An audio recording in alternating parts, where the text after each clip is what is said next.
Chapter 4. Why Can't Kobe Pass the Ball? Race in the NBA in an Age of Neoliberalism. By NuBlaXity. The soul is the prison of the body. Michel Foucault. My hope for Kobe is that he remembers that what is written within his heart is by far more important than what is written on his skin. Donald A. Bentley. On February 9, 2006, 2.5 years following Kobe Bryant's indictment on sexual assault charges, Nike aired its first television advertisement featuring Bryant.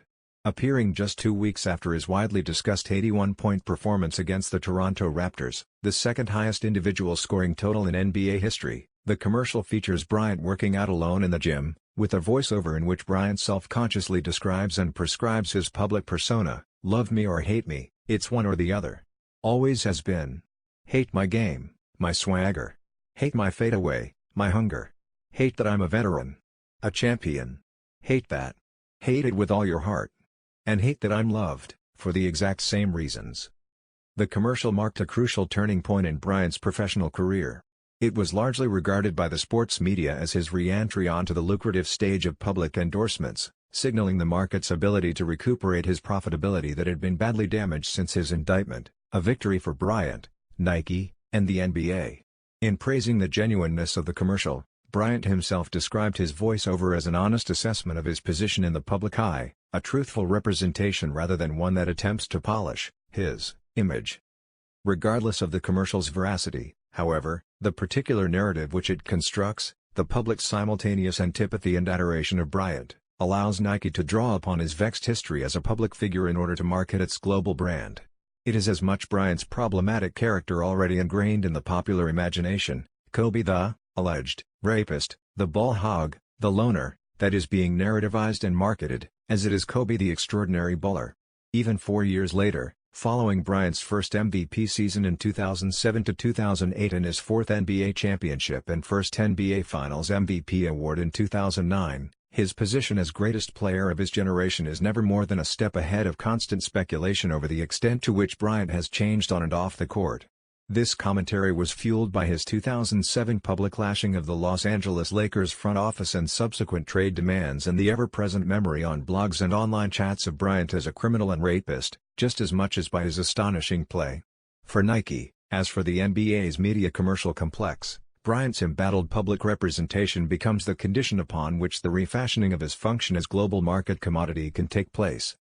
Of course, this marketing tactic is certainly not new and has been done in the past with other oft-maligned black NBA stars, such as Charles Barkley and Allen Iverson. Yet it is precisely this recurrence which is at issue. Why is it that Nike seems to have been compelled to revert to a narrative strategy that simultaneously evokes, exploits, and apologizes for the public's hatred of Bryant? Is it enough to explain this away by arguing that Nike was trying to recoup its losses, as a result of their mistimed investment in Bryant, by putting out a well-timed advertisement that would appeal to its consumer audience's sentiments? Or must we look rather at the general discursive conditions that shape and regulate the representation of the contemporary black athlete? If so, we are forced also to ask more difficult questions about the relations among sport culture, changes in commodity capitalism, and the history of racial formation in the United States.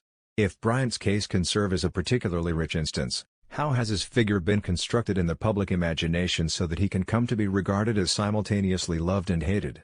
What is the relationship of the figure of Bryant, and the black athlete more generally, to the contemporary politics of race and commodity consumption? And what might be the material value of this narrative construction of Bryant, not simply to Nike or the NBA but to the changing political and economic configurations characterized by neoliberalism and globalizing capital? In what follows, I address these questions by examining the narrative construction of Kobe Bryant as a public figure throughout his professional career and its role in the broader political and economic landscape. In this construction, Bryant's figure has come to serve as a cultural symbol that has been shaped by, and contributed to, the terms by which race is read and deployed in popular discourse. I argue that this specific regulation of the discourse of race, in turn, becomes crucial to the way in which neoliberal capitalism organizes consumers, producers, raw materials, and cultural representations in maintaining and legitimating the racial stratifications through which it flourishes. This essay will focus on black pathology as the central racial narrative in which media constructions of Kobe Bryant have participated. In the Bryant discourse, Black pathology becomes a general theme that serves to articulate several more specific sociological narratives which have historically comprised it throughout the 20th century and have been continually produced, regulated, or sanctioned by the state: the black male rapist, the pathology of the black family, and the equation of blackness with criminality. While these narratives have worked to perform multiple ideological tasks, their general utility consists in the way they produce racial knowledge for popular consumption. This knowledge, in defiance of the seemingly endless calls to move beyond race, reifies racial difference in the popular cultural imagination. In doing so, sociocultural descriptions of blackness function to explain and rationalize material inequities as appropriate indices of difference, enabling capital to better circulate through the exploitation of racial stratification. As social theorist Etienne Balibar argues, unlike many forms of ethnographic description, it is the peculiar function of sociological theories about racial difference to emerge in the narratives of mass culture. These narratives tend to deploy real-life experience or factual evidence of intransigent differences that work to rationalize the very theory that made the narratives possible. According to Balibar, this racist complex works as such precisely because there exists a generalized will to know, that is, an urgent need to explain and somehow naturalize the otherwise distressing realities of racial inequality and violent forms of racist exclusion that saturate liberal democratic social life. These popularized narratives help fulfill this function by providing the interpretive grids with which we engage and act upon questions of race and difference. From a broader perspective, with this analysis I attempt to demonstrate how the NBA emerges as a crucial site in which narrative power wielded by a mass cultural apparatus is both concealed and exercised in relation to the demands of racial capitalism. While I explore the complex of signification embedded within the NBA and Kobe Bryant specifically, I also offer a critique of how race structures the terms in which cultural narratives are produced and circulated. The production of racial difference within the ideological realm provides us with the conceptual tools with which we engage the realities and effects of racism at the material level, as it gets indexed in economic inequalities, the differential valuation of human bodies, and premature death. Or as Stuart Hall argues, racism, so active at the economic level, will have or contract elaborate relations at other instances, in the political, cultural and ideological levels. Hall's point is to encourage historically specific attempts at understanding how racism operates differently, among various levels of a social formation, in direct relation to the shifting configurations of capitalism. My broader intention, then, is to show how a critical reading of the media discourse surrounding the NBA can reveal how these mass-mediated narratives produce systems of meaning that are always articulated with the material requirements of capitalist production within a racially stratified social formation. Accordingly, the racialized commodification of Bryant's body not only contains an economic utility but also serves a disciplinary function by which the threat of racial integration and black social mobility can be simultaneously evoked and neutralized. As an industrializing labor force has had to adjust to major global economic restructuring in the post-civil rights era, the slow movement toward integration of the service labor sector and the retrenchment of civil rights gains has been ideologically managed through the explosive growth and the visibility and profitability of blackness in the music and sports sectors of the culture industry. It is through these mass-mediated publics, such as an NBA dominated by African Americans, that ethnic pluralism, racial equality, and labor integration can be validated as the fulfillment of America's universalist project, at the same time as symbolic figures of racial difference are constructed within narratives that serve to maintain racial borders. In this way, media coverage of the NBA both indexes and enables the neglect of actually existing realities facing not just black people alone, but the working and workless poor in particular, such as residential segregation and urban poverty, high levels of unemployment, educational apartheid, and mass incarceration. Liberal universalism, color blindness, and the persistence of history. On the first day of preliminary hearings in the sexual assault case against Bryant, the lead prosecutors, District Attorney Mark Hulbert and Assistant DA Greg Crittenden of Eagle, Colorado, each received a t-shirt from a business called hangmantees.com. One of the t-shirts declares, "I am not a rapist, I'm just a cheater," surrounding the number 8, which Bryant formerly donned for the LA Lakers. The other t-shirt parodies a promotional theme for MasterCard, itemizing the imagined prices Bryant might have paid for his trip to Colorado at the time of the alleged incident as compared with the privileged value of his gendered mobility, not bringing your wife to Colorado with you, priceless. Each of the t-shirts depicts a stick figure hanging from a line, an obvious reference to the grade school game Hangman, the allusion to which is ostensibly corroborated by the printing of Bryant's name spaced by placeholders for its missing vowels. It was later revealed that the sheriff's department in Eagle County had attempted to order 78 of these t-shirts for its deputies and that eventually Halbert had his t-shirt destroyed while Crittenden maintained possession of his at least until Bryant's counsel raised the issue in a court filing months later, calling the t-shirts racist and invocative of Klan lynching of African Americans. Halbert apologized with the disclaimer that the shirts may be inappropriate, but they are certainly not racist, while Assistant DA Dana Easter asserted, "There's nothing showing Mr. Bryant being hanged. There is nothing about a lynching." The disingenuous character of these statements by the DA's office defies historical sensibilities. Of course, the meanings of the t-shirts and their possession cannot be neatly contained by denials of racism. At the same time, the effacement of the hanging man's signification as evidence of racism is easily enacted by the public evocation of the specter of the race card. As David Leonard and others have argued, the accusation that someone has played the race card at once works to delegitimate any mention of race as a factor in jurisprudence, and in so doing, pathologizes African Americans for their purported inability to be neutral and unbiased before the court of law.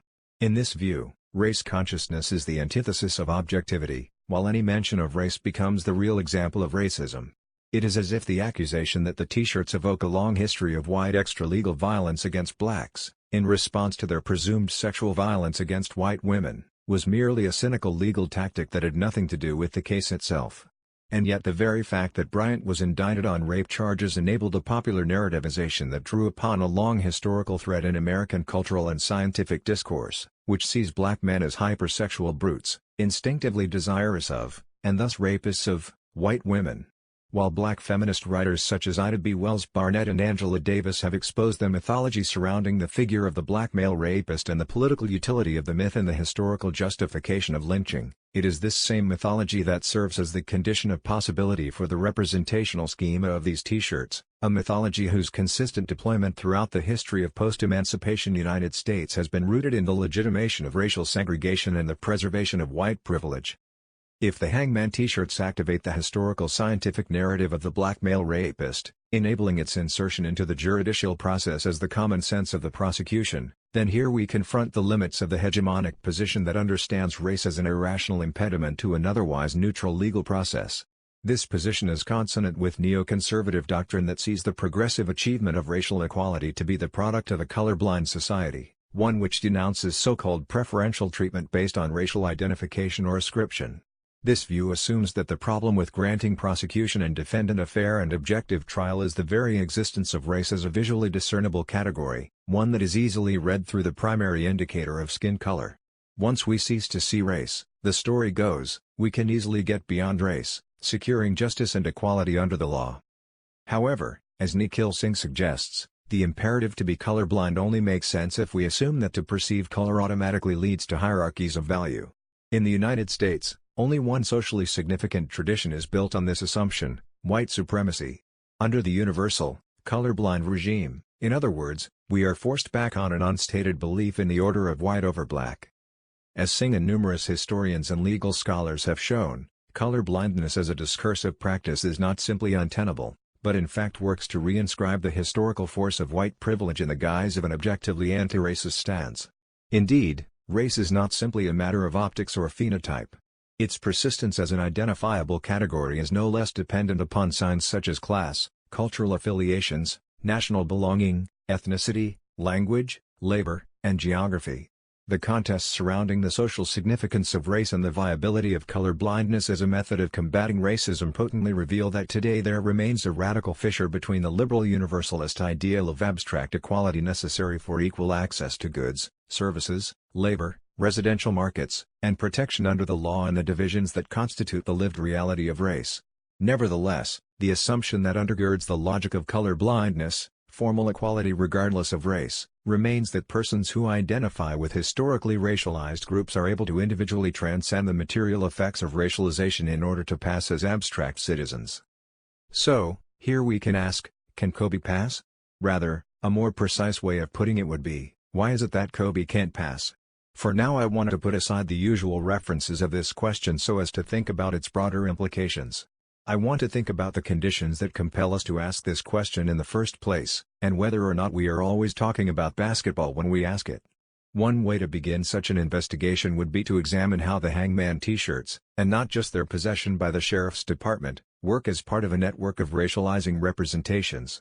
Indeed, the hangman makes it clear that the discourse surrounding the Bryant legal case signals the eruption of a deep-seated social anxiety governing racial divisions and classifications.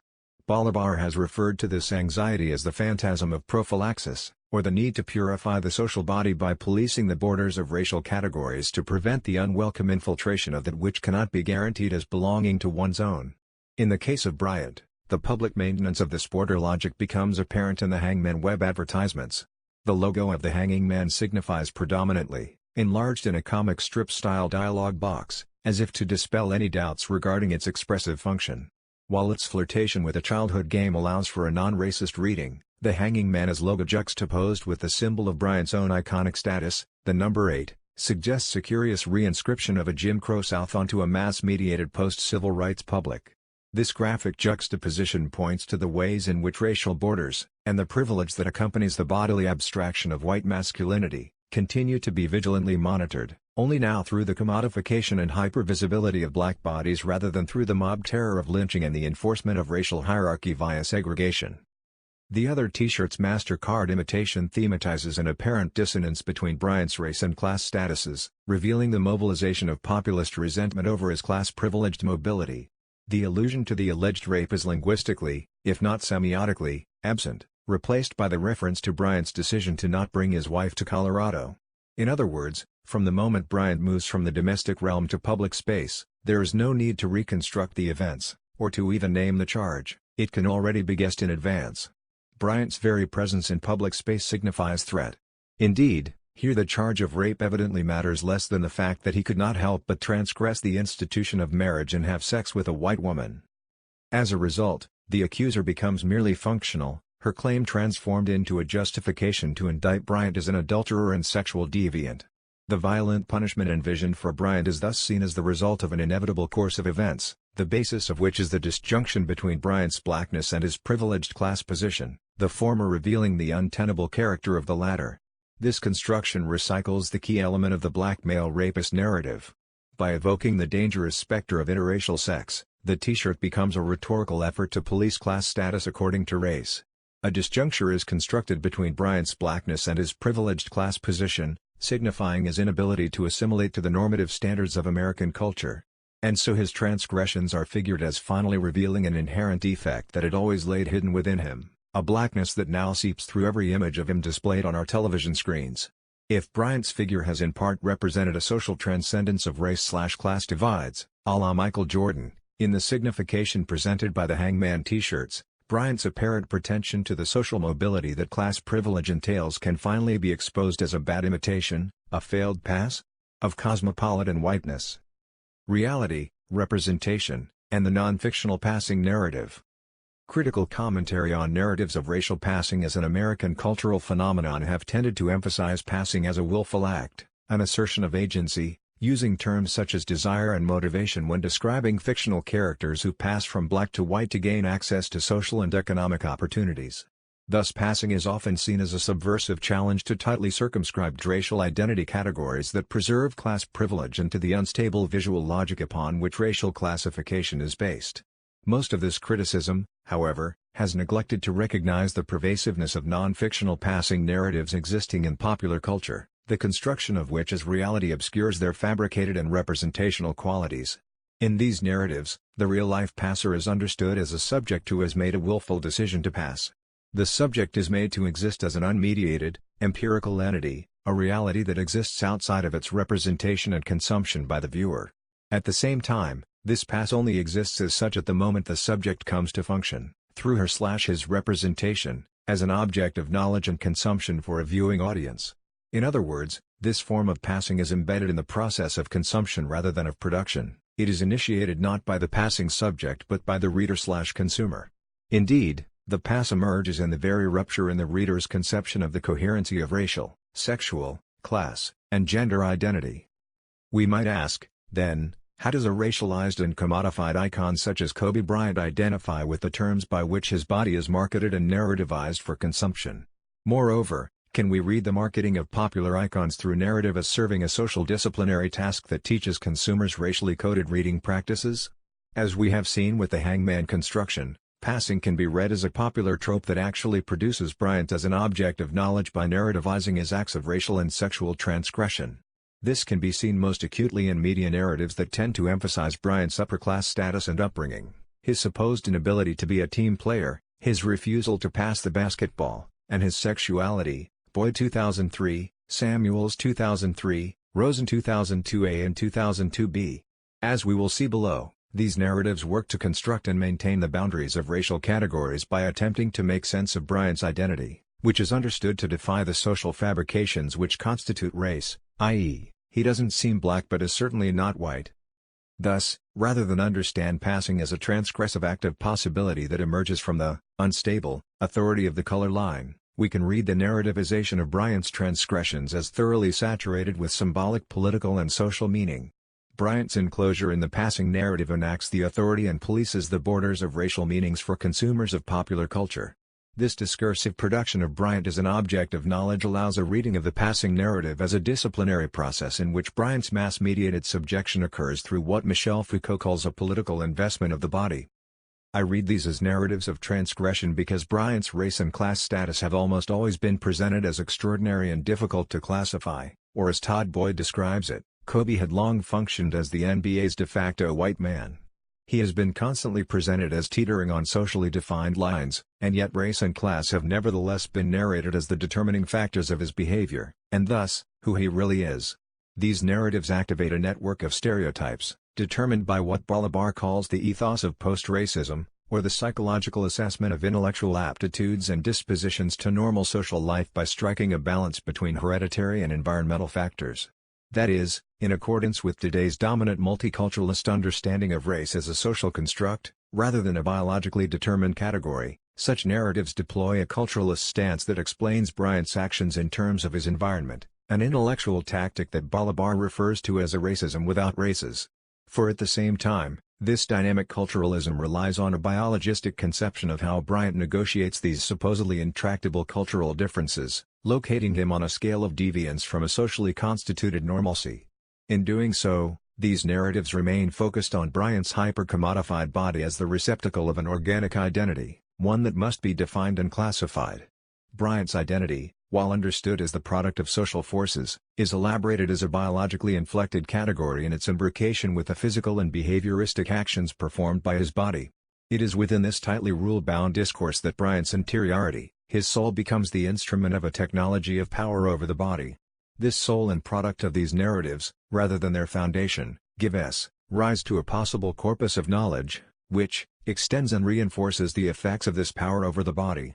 In other words, I am not arguing that Bryant himself is somehow imprisoned within a discourse that regulates his movement or actions.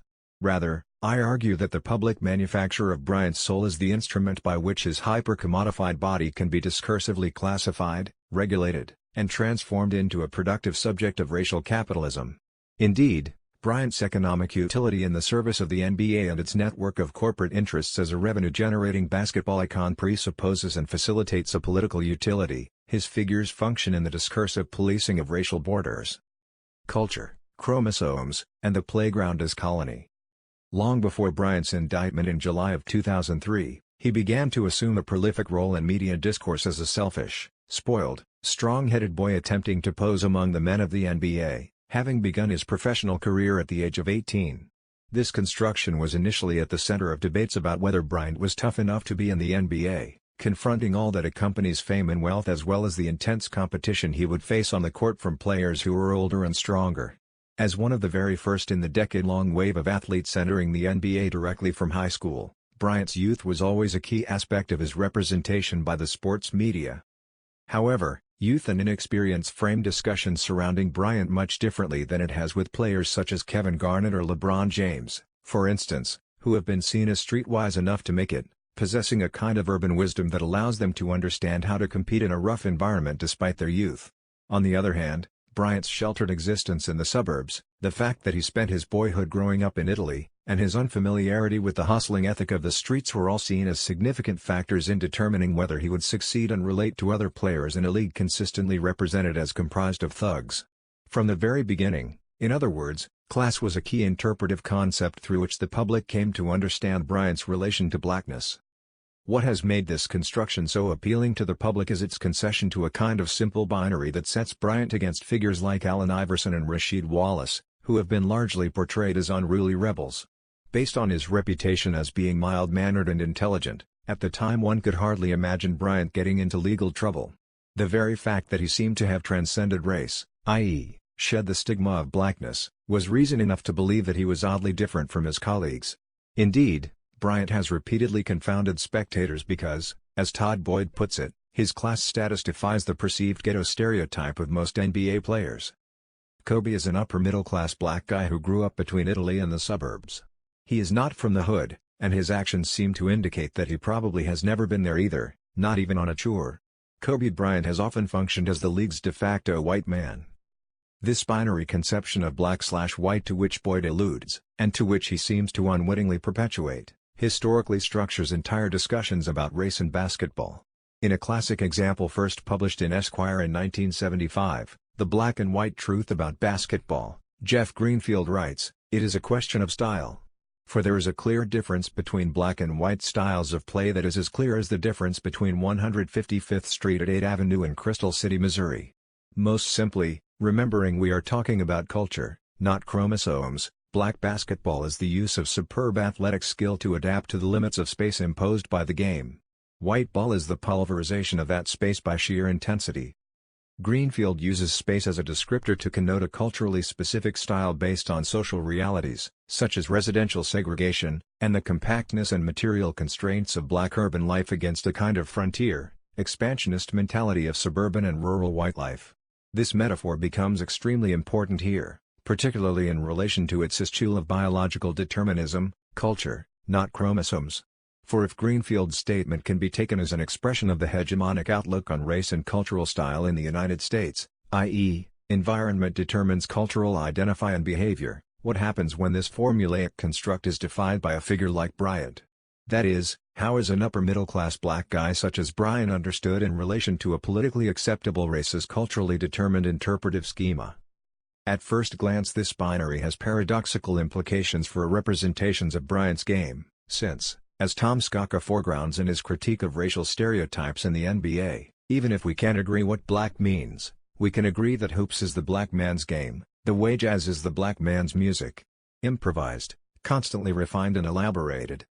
If, as Greenfield writes, it is a question of style, Bryant's style of play, as close to Michael Jordan's as any player around, is seen as the epitome of improvisational genius, or black playground ball, which is characterized as what one plays on the urban concrete, learning to compete one-on-one, improvising with pure athletic skill, without the benefit of being coached to learn team-oriented tactics. If Bryant's style is so culturally defined by street life and yet Bryant is not from the hood, and his actions seem to indicate that he probably has never been there either, then the question remains, just how did he learn to play ball like that? It is for this reason that Bryant's style has, more than any player today, led to discussions of how he became who he is. In the absence of a common-sense environmental reading, descriptions of his game have become laden with the biological language of race. Indeed, it is at the point when there is an impulse to contain an entire racialized group within a social class regardless of economic status that biological notions of race, whether in the guise of heredity, genetics, or culture, become the intellectual instruments that dominant narratives tend to deploy in order to rationalize such a construction of social reality. Much of the discourse surrounding Bryant and his style of play emerged when Phil Jackson took the head coaching job with the Lakers in 1999 and instituted the triangle offense. The triangle is an idiosyncratic offensive game plan that had previously worked to perfection in a tense relation with Michael Jordan's assertive athleticism with the Chicago Bulls and to which Jordan once famously referred as the white man's offense. In short, the offense is based on an orchestration of spontaneous adjustments to defensive rotations rather than set plays or screen and rolls, which isolate one or two players with the ball. Consequently, the offense emphasizes penetration of the defense through passing, as opposed to individual forays to the hoop, in order to exploit the defense's weak points. It has been called, fondly by coaches and role players, and derisively by superstars, such as Jordan, an equal opportunity offense that, when executed, will free any player on the court for a high percentage shot with a minimum need for a player's athletic skills. Theoretically, a player such as Jordan or Bryant work well in the offense because they pose a threat to the defense. By drawing the attention of multiple defenders, Jordan and Bryant disrupt the opponent's game plan in such a way that they are not required to make an individual attack of the basket. The story behind Jordan's description of the white man's offense is by now well known. Jordan had already been dubbed the greatest basketball player in the world, yet the Bulls repeatedly fell short of winning the NBA title. It was after Jackson became head coach of the Bulls in 1989, and was able to persuade Jordan of the value of a team basketball system, that Jordan was then able to lead his team to 6 championships during the 1990s. This oft-cited narrative represents the white man's offense as an expression of the cerebral aspects of basketball against the unruliness and physicality of playground improvisation, hence the pervasiveness of the narrative that imagines the white coach colonizing the playground, disciplining the native to assimilate his game within a team system. Demonstrating the extent to which this narrative is ingrained in coaching circles, John Edgar Wideman describes his own experience with the black playground uncivilized articulation. "When I was coming up, if a coach yelled playground move at you, it meant there was something wrong with it, which also meant in a funny way that there was something wrong with the playground, and since the playground was a black world, there was something wrong with you, a black player out there doing something your way rather than their way." Wideman here reveals the assumption that undergirds the colonialist narrative, that the playground has come to serve as much for a description of the style of the streets as it has a metonym for black. In its reliance on race as a stable signifier, the popular narrative deployment of the playground loses its force as an indicator of the ghettoized socio-economic conditions of urban space in the post-industrial United States. It is this easy slippage between the culturally defined space of the streets and the behavioral quotient of race that is in question precisely because it suggests that the qualities that define playground ball somehow transcend environment and reside at the level of a common inheritance of blackness. The practical problem from a marketing perspective, we are told, is that what is seen as the white style of play can nullify the playground ball theatrics that have enabled players like Bryant to market the league through television to a mass consumer audience. In any case, the triangle worked with the Lakers about as well as it did with the Bulls, with the Lakers winning 3 NBA titles between 2000 and 2002. Winning, however, has never stopped the speculation about Bryant's presumed inability to operate within the triangle, and thus winning has often been seen as occurring in spite of Bryant as much as because of his extraordinary play. While today this understanding of Bryant's game is challenged by a variety of commentators and promoters who have made it a point of giving Bryant his due, this understanding still animates and shapes every single discussion about Bryant and the Lakers, a team whose winning is viewed as dependent on Bryant's ability to trust his teammates. Even as Bryant's popularity/profitability have led many to revise their conceptions on Bryant, the recent infusion of white European and Latin American players into the NBA has only given more force to the distinction between white ball and black ball as an overriding interpretive grid for NBA commentators and fans. For his own part, Bryant's figure has been consistently caught up in this commonly recognized NBA paradox as Skaka characterizes it. It comes down to this: playing basketball is a black thing, but winning at basketball is a white thing. For Bryant to pass as de facto a white man in the triangle offense, and be a winner, he would have to let himself be coached and coaxed into passing the ball as opposed to using his playground skills to physically enforce his will on the opponent. In other words, NBA media discourse has readily constructed Bryant's supposed inability to pass the ball, and translates it as his inability to pass, as white. Of course, this narrative only makes sense within the confines of a discourse that views Bryant's race as indeterminate and confounding. A boundary is conjured in this referential slippage in order to narratively construct Bryant's apparent visible intention to pass and the subsequent revelation of his inability to do so. Former basketball coach turned writer Charlie Rosen has characterized this inability on Bryant's part, significantly, as an incurable disease. Rosen initially describes the symptoms of this disease in basketball terms: his consistent abandonment of the triangle, subsequently slipping into a psychobiological commentary on Bryant's fiercely competitive nature, which constitutes him as terminally self-serving, socially alienated, and uncoachable. In a continuation piece, Rosen discloses the real explanation. The article is entitled, "Like Father, Like Kobe," in which it is said that Bryant's blessings, as well as his travails, have 2 root causes: genetics and environment. He has an abundance of physical talent but cannot figure out how to use it the correct way, which would necessitate fending off his chronic selfishness and passing the ball. According to Rosen's hypothesis, Bryant partially inherits his incurable disease from his father, a former NBA player, which then gets shaped through the peculiar way he was raised, growing up in Italy, always around the game of basketball, but out of touch with African American culture, leading to the biggest problem: that Kobe was a loner. Thus Rosen is able to diagnose that the demands of Kobe's self are constantly battling the demands of his soul. Bryant's soul is distinguished from his body and yet seen as the determinant of his behavior, which can itself be traced to a specific amalgam of genetics and a culturally specific upbringing. Since Rosen himself hails the offense as equal opportunity and as a means of systematizing the right way to play, passing the ball, for Bryant, would render him not only closer to being a normative subject but also more constitutionally fit to function within the triangle. Unfortunately, according to Rosen, Bryant's condition is incurable. What bars him from passing is his soul, a complex of nature/nurture that renders him an estranged loner, alienated from his own culture, defiantly straddling the color line. Sociological knowledge and the legal subjection of Bryant. After Bryant's indictment in July 2003, there emerges a discursive shift in which the diagnoses of the cultural roots of Bryant's game become fused with an attempt at explaining the causes of the behavior resulting in his rape charge. In October 2003, Newsweek frames its own investigative effort as a look behind the image. This Newsweek cover story is significant in that it formalizes for a mainstream consumer audience the premise that had previously been established in order to explain the real Bryant to sports fans. The piece unwittingly draws on a formulation that Richard Wright once deployed to explain the effects of capitalism, urban industrialism, and institutionalized racism on rebellious black youth in his essay, How Bigger Was Born. Commenting on his novel Native Son, Wright explained the social roots of his protagonist Bigger Thomas, a young black man who murders the daughter of his white employer. According to Wright, there were the two dominant factors in the psychology of the black delinquent. First, through some quirk of circumstance, he had become estranged from the religion and the folk culture of his race. Second, he was trying to react to and answer the call of the dominant civilization whose glitter came to him through the newspapers, magazines, radios, movies. It's important to know that Wright viewed his own literary work in this period as deeply indebted to the sociological analyses of black urban culture being developed at the University of Chicago in the first half of the 20th century, which, even in its liberal progressive understanding of race, left a deep imprint on the emerging discourse of black pathology. Newsweek adapts this formula in order to represent a complex of social and cultural factors that coalesce in Bryant's troubled road to a rape charge, presenting his indictment as a telos through which a coherently determined history can be excavated.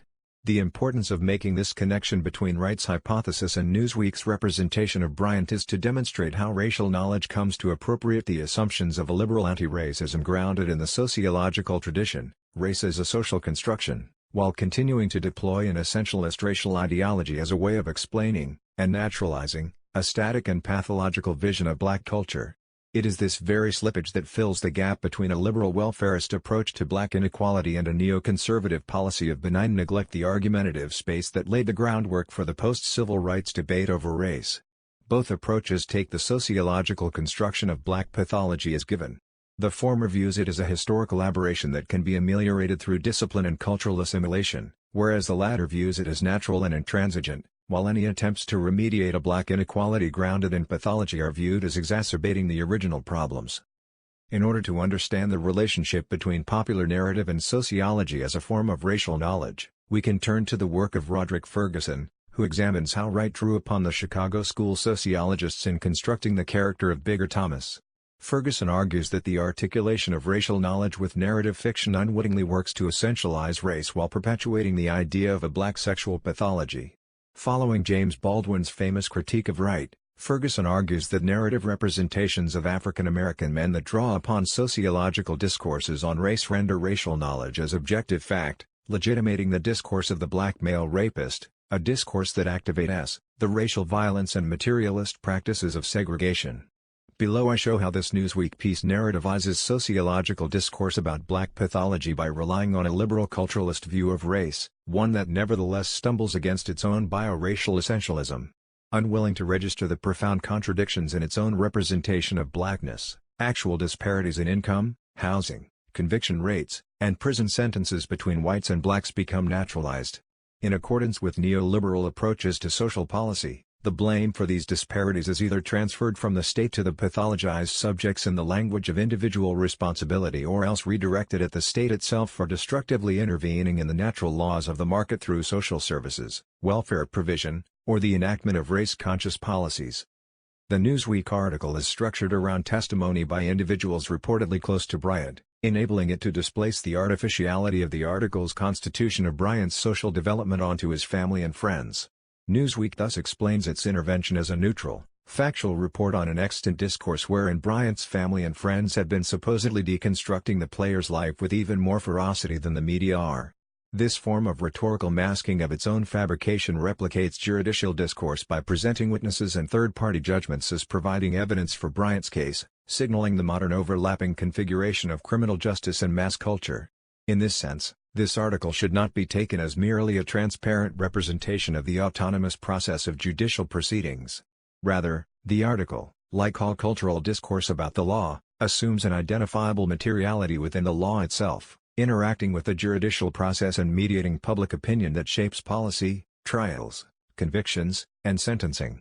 Like other media coverage surrounding the Bryant case, Newsweek and the network of narratives upon which it draws constitute central components of the extrajudicial elements of the penal operation, constructing Bryant as a noble legal subject.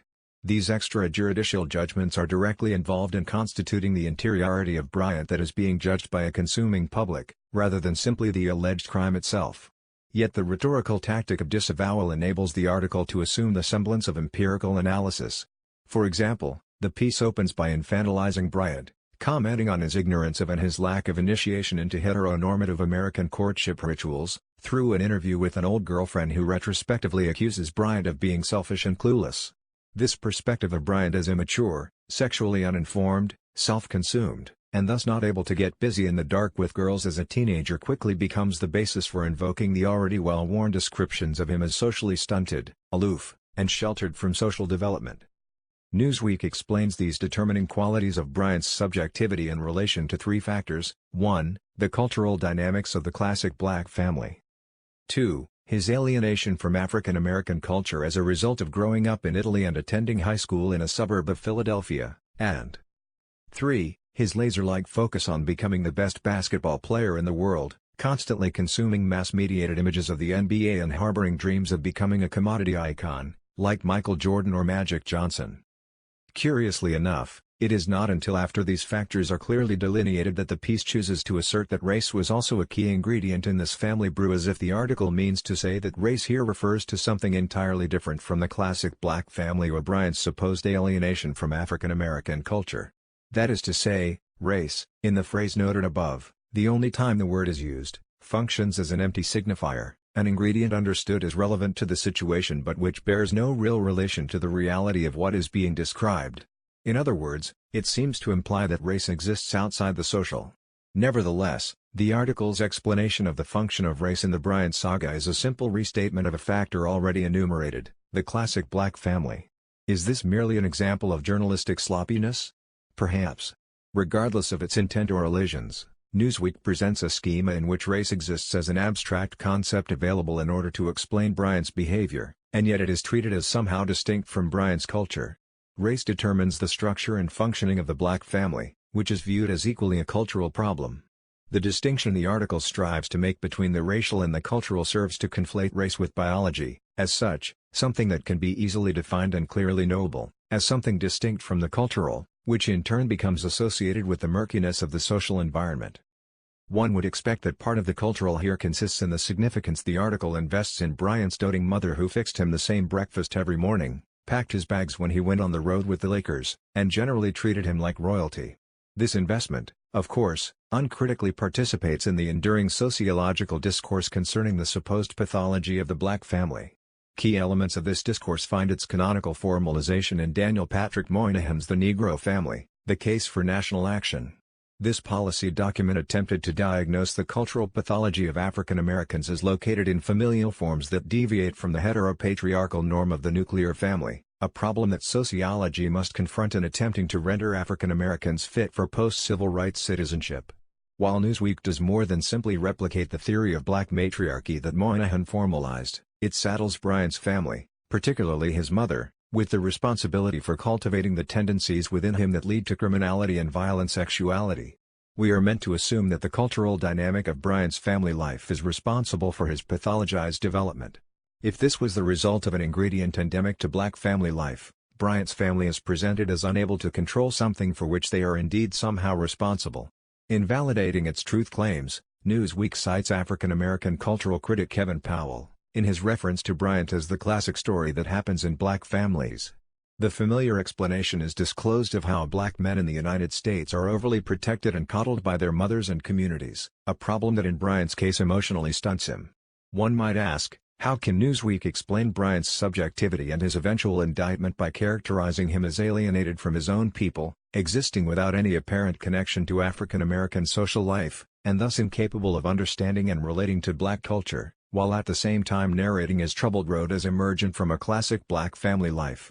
It is worth considering the implications of this analysis, exemplary of liberal racial discourse, which inadvertently reverts to a bioracial essentialism that defines what it is to be black in order to make a seemingly non-racial argument.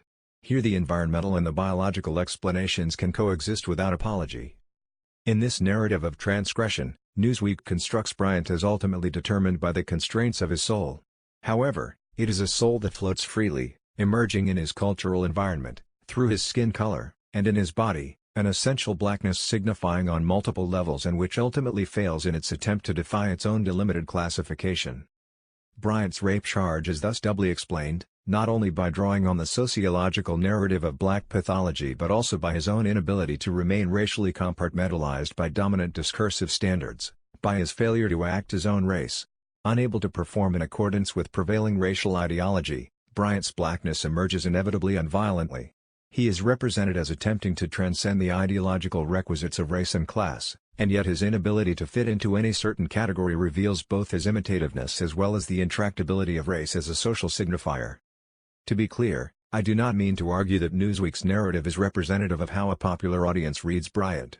Rather, the article should be taken seriously precisely because it participates within a long-standing generic form of representing blackness in the American popular imagination. For this reason, it is symptomatic of the discursive conditions regulating how a racially stratified social formation engages the very questions about race and class that it engenders. Neither do I mean to argue that Newsweek depicts Bryant as guilty as charged.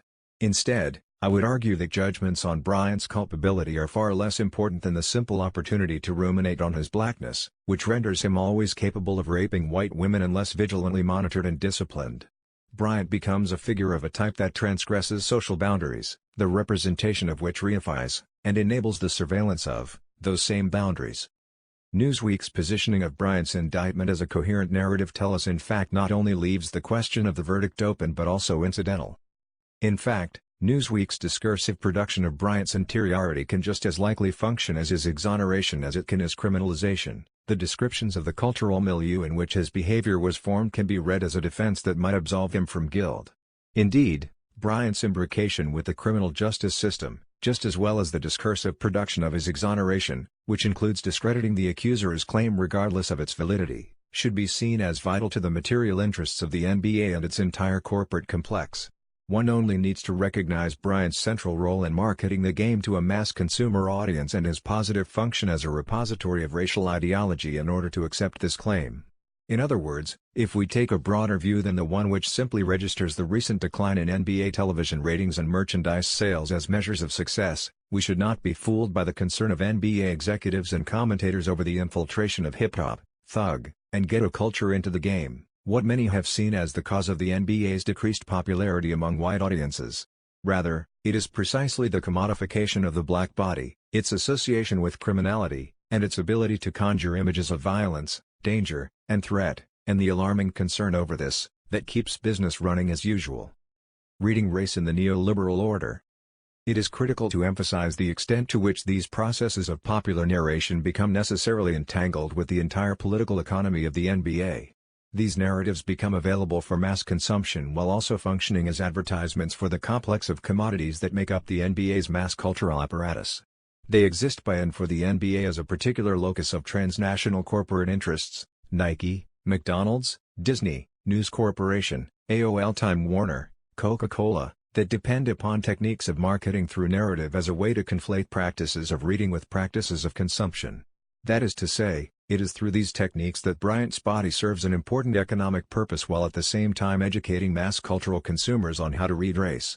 These narratives are thus intimately bound up with the accumulation and reproduction of capital, manufacturing the profitable iconicity of racialized bodies that contradict the putative abstraction of the capitalist public sphere, demonstrating how the logic of capitalist expansion must continue to racially differentiate in order to reproduce itself and the social order from which it feeds.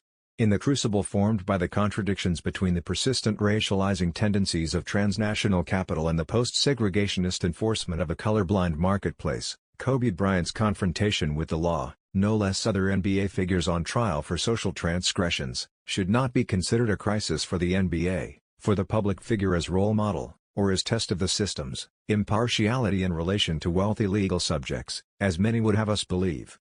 Rather, the NBA's disavowed investment in the narrativization of black criminality compels us to recognize the hierarchical racial structure of the NBA today, a sport that generates massive amounts of capital through an extensive network of economic nodes, buttressing the business models of multinational corporations such as Nike and Disney, a sport in which all but one of 30 teams have white majority owners, while nearly 3/4 of the players are black. Once we examine this situation, it becomes clear that, unlike the meritocratic stories modern sport likes to tell about itself, the NBA and its corporate media complex often function to reenact the legitimation narratives that rationalize the racial and class inequality that is all too plainly visible to us every day. It is much more than that, however. Critically reading the discursive production of the figure of Bryant also requires us to examine the ways in which capitalism operates through the mechanism of race in post-industrial society. For this discourse continues to authorize the legitimacy of race as an arbiter of social meaning, while at the same time naturalizing racial stratification via class as a stage of development that can eventually be overcome through a progressive neoliberalism. Seen in this light, the call to move beyond race seems more insidious than merely hollow. Bryant's blackness, like that of his colleagues in the sports culture apparatus, both ideologically legitimates the ostensible equity immanent in contractual market relations while at the same time providing America's prevailing regime of white supremacy with a freakish sideshow on which it can heap its hatred and antipathy. In the current climate of resurgent nationalisms, deepening inequalities, and mass-mediated violence and dehumanizations, when the whipping boy stops behaving, an occurrence of which we are assured in advance, the violent imaginary takes over in what becomes a reproduction of race-class antagonism in spectacle form. Many people did not need the November 2004 player-spectator brawl at a Pistons-Pacers game in Auburn Hills, Michigan, to illustrate this point so vividly. Nonetheless, a general confrontation with the complexity of these dynamics is unlikely without the recognition that NBA players are not simply the privileged millionaires they are largely perceived to be, but rather integral components of a social formation that requires race, and depends upon racism, in order to secure the interests of transnational capital, in order to secure the interests of transnational capital, in order to secure the interests of transnational capital, in order to secure the interests of transnational capital, in order to secure the interests of transnational capital, in order to secure the interests of transnational capital.